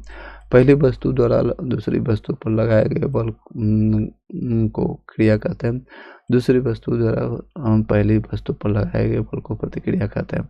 क्रिया और प्रतिक्रिया परिणाम में बराबर दिशा में एक दूसरे के विपरीत होती है। न्यूटन की तृतीय गति जो है क्रिया और प्रतिक्रिया के नियम भी कहलाता है। मोमेंटम जिसको संवेग कहते हैं, संवेग बराबर द्रव्यमान गुणे वेग होता है, इसी को परिभाषित किया गया है इसमें। और संवेग एक सदिश राशि है, इसका मात्रक होता है न्यूटन, किलोग्राम मीटर प्रति सेकंड या न्यूटन सेकंड के रूप में जानते हैं। डायमेंशन की बात करें तो ml t - 1 के रूप में होता है। संवेग परिवर्तन बल के समानुपाती होता है, इसमें F बराबर होता है संवेग बराबर mv - mv के रूप में होता है, mv - mv होगा, ये दे सकते हैं, ये परिभाषित किया गया। तो संवेग संरक्षण का नियम, यदि दो या दो से अधिक पिंडों के समुदाय को कोई बाहरी बल नहीं लगता है ना करे तो समुदाय का संयुक्त संवेग स्थिर या संरक्षित बना रहता है, इसे संवेग संरक्षण का नियम कहते हैं। कार्य क्या होता है, यदि किसी वस्तु पर बल लगा करके उसे स्थिति में परिवर्तन किया जाता है, हम दीवार पर बल लगा रहे हैं, कोई स्थिति परिवर्तन नहीं हो रहा तो हम कार्य नहीं कर रहे हैं, तो इसे इस क्रिया को संपन्न करने वाला जो है उसे कार्य कहते हैं। जैसे आप पढ़ रहे हैं रिजल्ट नहीं आ रहा है तो मतलब हम नहीं पढ़ रहे हैं, हम पढ़ रहे हैं, आप लगातार मेहनत कर रहे हैं कई सालों से और आपको रिजल्ट नहीं आ रहा, परिणत नहीं आ रहा, पीटी निकल रहा था, हाँ कुछ आपने किया, कुछ आपने धक्का दे करके मेंस में हुआ, मेंस हुआ, इंटरव्यू में जा करके आप फेल हो गए, फिर आप जीरो से स्टार्ट करिए, फिर से पीटी दीजिए, फिर से मेंस दीजिए, फिर से इंटरव्यू दीजिए। तो इसी तरह से आप बस करते जाइए, एक दिन सफलता हो गया, एक दिन रिजल्ट आ गया, आपका ज्वाइनिंग लेटर आ गया, तब समझा जाएगा कि हाँ आपका कड़ी मेहनत का सफलता आपको मिला है। कुछ कार्य किया है, कार्य क्या होता है, किसी वस्तु पर लगाया करके उसकी स्थिति में परिवर्तन लाया, यानी आपकी स्थिति चेंज हो गया, पहले बेरोजगार थे अब रोजगार हो गया। यदि बल लगाने पर वस्तु की स्थिति में परिवर्तन ना हो तो किया गया कार्य नहीं माना जाएगा, तो आपने कोई भी कार्य नहीं माना जाता है। और आपके गाँव देहात में आपने सुना होगा कि आप में कितना भी मेहनत किया, कितना भी टैलेंट हो, अगर आपका सिलेक्शन नहीं होता है ना तो आपको नल्ला पाकिस्तान के रूप में समझा जाता है, मतलब आपने कुछ नहीं हासिल किया। तो आपको रिजल्ट में परिणत करना है, खासकर यूपी बिहार के जितने भी लोग हैं, आपको पता है कि कौन सी परिस्थिति से 90% जो बंदे जो तैयारी करते हैं ना, 99% हम कहेंगे, 1% छोड़ करके 99% लोग होते हैं, ऐसे लोग होते हैं जिनको बहुत ज़्यादा नीडेड होता है कि जॉब की। जो लोग 18 से लेकर के 30 के बीच में लोग, यहाँ पर अब 40-40 के लोग तैयारी कर रहे हैं। जो लोग SC ST या अन कैटेगरी वाले को जिनको 42 तक मौका मिल रहा है, लोगों को मैं देखा 42-45 तक, वो लगता है उनको लगता है कि 15 साल भी जॉब करने का मौका मिल जाएगा तो मैं लास्ट के 15-20 साल में जीवन अच्छा काट लूँगा, उस बंसा से तैयारी करते हैं, तो वो स्थिति है। चलिए नहीं हो कार्ड पर मैंने अभी वो टॉपिक पढ़ाते हैं अपने टॉपिक पर। कार्ड बराबर होता है बल गुने आपका बल की दिशा में विस्थापन होता है, यानी W बराबर FS के रूप में जानते हैं। और इसको अगर थीटा के रूप में यानी कि एंगल के अगर दिया जाए तो कोस थीटा का होता है F cos theta into S के रूप में जानते हैं। इसका मात्रक होता है जूल, ये एक अदिश राशि है, इंपॉर्टेंट पॉइंट को हम बता रहे हैं सारी चीज़ें। नेक्स्ट है शक्ति और सामर्थ्य के रूप में, मशीन या अर्थकर्ता के द्वारा कार्य करने की दर को शक्ति कहते हैं, यानी चलिए नेक्स्ट चलते हैं। शक्ति बराबर कार्य बटे समय होता है, और कोई आपका कर्ता T समय में W कार्य करता है, उसकी मात्रा वो शक्ति बराबर कार्य बटे टाइम होता है। शक्ति का ऐसा है मतलब जूल प्रति सेकंड होता है, इसे वाट कहते हैं। शक्ति एक अन्य मात्रक होता है, हॉर्स पावर भी कहते हैं। एक औसत शक्ति बराबर 746 वाट होता है। ऊर्जा एनर्जी, जिसको किसी वस्तु की कार्य करने में क्षमता है उसकी ऊर्जा कहलाती है। ऊर्जा के अन्य रूप जैसे आपकी यांत्रिक ऊर्जा, उष्मा ऊर्जा, प्रकाश ऊर्जा, ध्वनि ऊर्जा इत्यादि। ऊर्जा एक अदिश राशि है जिसका मात्रक जूल होता है। यांत्रिक ऊर्जा किसी पिंड की कुछ यांत्रिक कार्य करने की क्षमता प्रदान करने, दो प्रकार की होती है, गतिज ऊर्जा और स्थितिज ऊर्जा। एक पिंड की स्थिति ऊर्जा, गतिज ऊर्जा की कुल ऊर्जा को आपको यांत्रिक ऊर्जा कहते हैं। यांत्रिक ऊर्जा जिसको इंग्लिश में मैकेनिकल एनर्जी कहते हैं। इसमें काइनेटिक एनर्जी और पोटेंशियल एनर्जी रूप है। तो काइनेटिक एनर्जी किसको कहता है, तो वह ऊर्जा जो गतिज ऊर्जा वो ऊर्जा होती है जो किसी वस्तु में उसकी गति के कारण होती है, यानी गति इसमें मोशन होता है।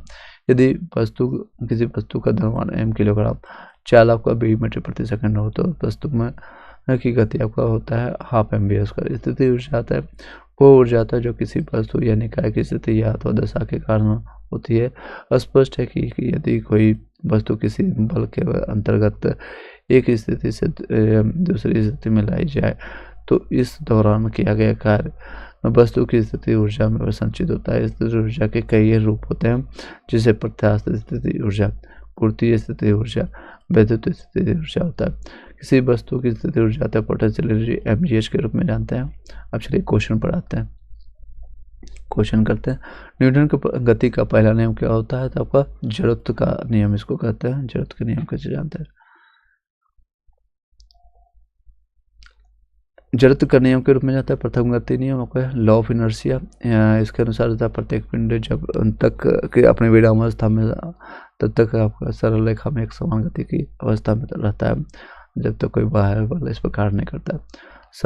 साधारण नियंत्रक किसी व्यक्ति की सहायता करता है तो जो कम बल का प्रयोग करके भी उतनी ही मात्रा में काम करने में। नेक्स्ट है, एक व्यक्ति एक संवेदनशील तराजू पर खड़ा है, यदि वो गहरी सांस लेता है तो तराजू क्या रीडिंग बढ़ेगा। ठीक है, व्यक्ति जो गहरी सांस लेगा, इनहेल करेगा तो तराजू की रीडिंग बढ़ेगी। तराजू द्वारा व्यक्ति का वजन अधिक दर्शाएगा। एक व्यक्ति वायु जो है 1 लीटर वायु 1.22 ग्राम वजनी होती है। 1 लीटर वायु अंदर खींचने पर व्यक्ति का वजन जो होता है 1.22 ग्राम, यानी 1 ग्राम समथिंग आपका बढ़ जाएगा। हालांकि व्यक्ति के घनत्व में कमी दर्ज होगी, यानी डेंसिटी आपका कम होगा। जैसे आप सांस लेंगे, आप अभी प्रैक्टिकल कर सकते हैं, तो आपका जो है घनत्व यानी डेंसिटी जो कम होता है। डेंसिटी क्या होता है, घनत्व क्या होता है, ये पूछेंगे तो मास अपॉन वॉल्यूम के रूप में जानते हैं इसको, किलोग्राम पर मीटर क्यूब के रूप में जानते हैं। आप इस तरह से आपका मास वही रहेगा, वॉल्यूम आपका थोड़ा कम जाएगा ज़्यादा। वॉशिंग मशीन कार्य करता है तो आपका अपकेंद्रन याद रखिए। अपकेंद्रन